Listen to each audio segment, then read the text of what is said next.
For a while there, it looked like maybe this was headed to overtime, and then the right things happened. But what happened? How did that happen?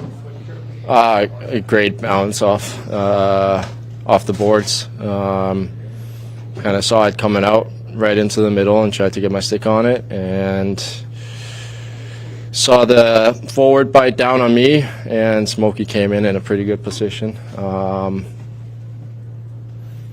Allows Arniel going to the net, creating some traffic, and a great shot. So you figured, it's a 600th game, you might as well give it to him to finish. Yeah, I mean, it's funny how that works sometimes, but I mean, that's special for him for sure. Go ahead. Sorry, I was going to say, seeing anyone score a goal like that in a 600th game is awesome, but for Dylan DeMello, he's a player that seems to really have a strong presence in this room. What makes him such a beloved teammate? Plays the right way every single game. Funny guy off the ice, super nice guy. Who wants to win as bad as everyone else in here, and it's a family, so it's something special. I don't know if you guys will see the reaction we had in here after when you came in, but that's the fun part. What was that reaction like? Special. What'd you like with the way your team sort of dominated and generated so many chances in the last two periods? Liked it a lot, obviously. I think most of the last 40, like you said, we dominated. We didn't give them much, and what we did give them was turnovers off, a high play in the O-zone, for example, me. So obviously that's something that when you're rolling like you are, you don't want to give them anything. You don't want to give them a breath of fresh air, and I think that's something that I personally and we can do a little bit better of, just keep jamming it down their throat. What did you like most about the way your line played? I thought we did a much better job of creating O-zone time and supporting each other down there, creating the loose pucks and getting to them, getting inside position. I mean, Lau's coming down the slot, hitting the crossbar. Stan hitting the crossbar. We got some rebounds, and I think we did all the small things right, and we're able to create a lot of good stuff. So that's exciting for our line. Can you describe what it feels like to be a hockey player back-checking after? I know your shot or pass got picked off. Now you're defending a 2-on-1. You slide for the block. There's desperation there. What does that feel like? Well, when you say as a hockey player, as a forward, doesn't feel great. Probably feels a little better as a D. Like I said, stupid turnover, desperation, trying to make sure that doesn't get in the back of the net. Luckily, I was able to make some kind of slide tackle and block it. Yeah, hope that doesn't happen again, though. Appreciate it. Thank you. Thanks.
So from the fans giving you a round of applause for your 600 to the end of that game, just take us through how special that was for you. Yeah, that was awesome. I think, obviously I'm a guy that doesn't score a lot. 600 games is obviously, I think it's a great accomplishment. I'm proud of it. It takes a lot of people to help you get there. So, that was kind of in my mind before the game. And, between your family, your friends, coaches, everybody, your teammates, all the staff here to kind of just get you here. So that was that was special in its own right. And then, score the game winner, obviously just kind of put the cherry on top and to get the win. So, it was a really special night, a night that I'll definitely remember. Some of the staff here are showing pictures of the celebration afterwards. Nick talked about the celebration when you got in the room and how they treated you, but just take us through how it feels to get the reaction from your teammates that you got out there. Yeah, it was great. I think, you kind of come to in our initial huddle, guys are going nuts and, profanities and all that fun stuff. And then you come to the bench and you can just see everybody's, face lighten up. And then, so that was great. And then, 30 seconds, we got to get right back into it and get the win. And then, come to the room, everybody was all jacked up. So, we got a special group. Everybody, makes you feel special no matter your role here. And, it was, like I said, it was a special night. After you scored the goal, you kind of looked up at the sky. Was it just disbelief that just happened in that fashion, or what was going through your mind? I think it was just kind of euphoria, to be honest with you. It was just so pumped. I think I had my hands in the air for quite a while, so I just thought I'd look up there as well to see if there's anything up there. You don't think, you just kind of let your emotions take over, and I think, the time of the game, I think you just kind of let loose a little bit, and it wasn't too crazy. I guess, I wasn't really necessarily surprised, but you just let your emotions, you kind of get the best of you there. So when you hit a milestone like 600, did they just give you one law of physics to break or one stanchion to call, or how did that puck actually come to you? What happened there? I mean, it was a very unfortunate bounce for Seattle for sure. It went off a stanchion, kind of. Maybe Nicky might have been the only guy to see it, and he kind of just pulled up on a dime, and I just saw a hole and was able to take it. And we had a great screen in front from Al and Laus, and goalie didn't see anything and was able to put it in the top shelf. You saw the spot all the way? I saw I saw it right away, and then when I kind of decided to shoot, it just opened up even more. So it just kind of was a bit of a moving screen, and timed it well, and was able to put it home. You mentioned that your younger self wouldn't have believed that you'd be getting to 600 games. What would your younger self say that in your 600th game you'd score a game winner in that fashion? Go get a lottery ticket or something, maybe. I don't know. They'd probably be pretty proud. So, it was just a great finish to a great night. Thank you. Awesome. Congrats. Thanks.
600 in that manner? Yeah, I'm sure he'll remember that one.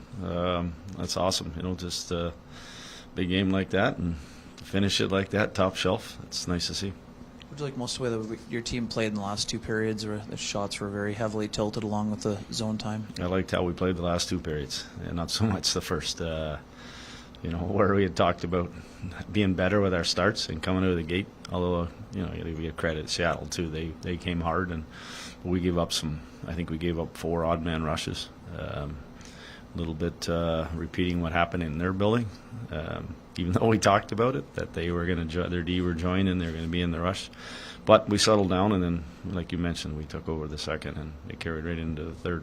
Would you like most about your fourth lines play? Like, they sort of seem to get some momentum shifts going for your group tonight. Zone time, the big thing. Obviously ask them whether they're killing penalties or I get them to take D-zone draws, but they get zone time, and that's the biggest thing. And they go out and hack, whack, chop, and keep the other lines down there, or the opposition line. It isn't just the fourth line they're going against either. When they kept the Beniers line a couple times in their end of the rink, and so that's big minutes, and that's we got the momentum running there, and I probably should have run them out there a couple more times, but I just liked the way all of a sudden the ice got tilted, and we were kind of got them stuck in their end. That's why more in a second I kept rolling with the 3 lines quickly. Part of this team's philosophy is defend really well and aggressively. You get the puck back faster, and you get to go to work. That looked like the second and third period, but even then, the zone denials, they basically were just chipping it past you and giving you the puck back. Give me an idea of what worked so well in your zone denials. Well, the biggest thing, in the first period, we got caught on the wrong side of people, and it happened, down by the top of the circles or the dots. We were kind of hoping that maybe we'd get one more cycle or maybe one more turnover, and so we got on the wrong side of people, and they had 3 above us, they had 4 above us. That's really all they talked about after the first period. Just stay above people, and force them to go through you. Don't make it easy, and let them just make one pass and catch 3 guys. I thought we did a really good job of that. On our forecheck, we got in and above and got heavy, and then that created the turnovers. And hopefully you're making them play in their end of the rink a lot. Now they're tired, and the only thing you can do is get the red line and chip it in, and then we can reload and go do it again. Go ahead. Well, I was just going to say on the goal that they did score, is that kind of maybe a set play or a Seattle thing with the lob? It looks like Schwartz. I threw the sand wedge out there. It kind of caught us all. I think we weren't sure. At first, it was everybody trying to find out where it was, and then But at the end of the day, there was 5 against our 3. That was one of those ones where we got caught, and so whatever happened, we just didn't have the numbers back to help it. Your team's had so many examples this year of these games where you're down and you just keep doing the right things over and over and over again, the efforts there. What does it do to kind of lock down a team's identity and faith in itself going forward to have these payoffs over and over and over again? Well, I think early in the year when we were on our streak there, it was taking us 50 minutes. Sometimes we had to go to overtime. We had to pull the goalie. We're just staying in games, and that was a lot of the message after the second was it's a 1-1 game in our building. Just keep doing what we're doing. Force them. They'll make a mistake. You don't always want to go the last 26 seconds or whatever, but when we play our way and we play our style, sooner or later we're hoping the opposition's going to bend, and that's when we just pounce on it. And whether that comes off of cycle 5-on-5 or that comes off our power play, breaking a team down. It's just kind of staying with it, however long it takes. We're not trying to. I think we've learned some lessons over the years where we're down and all of a sudden we try to change our style of play, and then we give up more, and we give up that next goal that makes it tougher to come back. Dylan DeMello is obviously, scoring that goal, his 600th game. It's a big milestone, a big moment. But his presence in your room off the ice, it seems like a well-respected teammate, a glue guy almost. What can you tell us about just his impact as a leader and just a personality within that dressing room? Yeah, we have our captains and our assistants, but we also have a leadership group, and he's a part of that. He's earned that. We just felt that. He's a guy, a voice, obviously 600 games. He's been around and he's played with, in a lot of different situations. And when you're thrust into a role like he has been the last few years of playing, top pairing, there's a lot of responsibility that comes with that. And so the biggest thing with those guys, most of those guys, is they lead by example of how they play, how they practice, how they work out, how they do their things off the ice, and that's what Mel does. Mel's he's a great example for young defensemen. He's a great example for players that want to play 600 games or more, and he just goes about his business every day, and he's pretty consistent. Just wanted to ask you one on Mark Scheifele. Obviously, another goal tonight. He's atop the NHL leaderboard in goals. But this year, Mark is producing an extraordinarily high volume of 5-on-5, high-danger chances, more than he has in previous years. A lot of his goals are even strength. What do you think has led to that this year? He's obviously a pass-first player, but seems to be up and notch. I think that right there, he's kind of changed his tune a little bit. And he isn't just a pass-first guy. And, but he is getting some great looks, too. Like, he's in a situation where, whether it's Gabe giving it to him, or whether it's KC, or whether it's our defense, he's getting himself in position. He's getting inside to get these looks, and it's different if you're standing outside the dots and trying to take one-timers from there. That's probably not going in, but he does a fantastic job of getting himself into scoring areas, and I think he realizes that it's not just his line mates that need to score. When he has a chance, he has to take those shots too. Just to make sure, he took a heavy hit after he pulled up on that one. Is he all right? Yeah, he's okay. Yeah, he's all right. Well, he is all right now. We'll see how he wakes up tomorrow. But anyhow, he did get a pretty good look there. And then this gets to be fun because it all worked out and you got the shot block. But Nikolai Ehlers talked just about the desperate feeling, the emotion of trying to get back after the giveaway. Now he's defending a 2-on-1. Can you put, what does a hockey player feel like in a moment of panic like that? He better get his butt back and make a play, because he's the one that obviously created it. But he was so mad at himself when he came to the bench. That was a play that if he does get it to Mo, they've got two forwards standing at the blue line. But at the end of the day, I probably had a tough swallow there for a minute, and then went to see the rush come the other way. But you know what? He got back and did what he had to do, and that's why he's on that checking line. Thanks.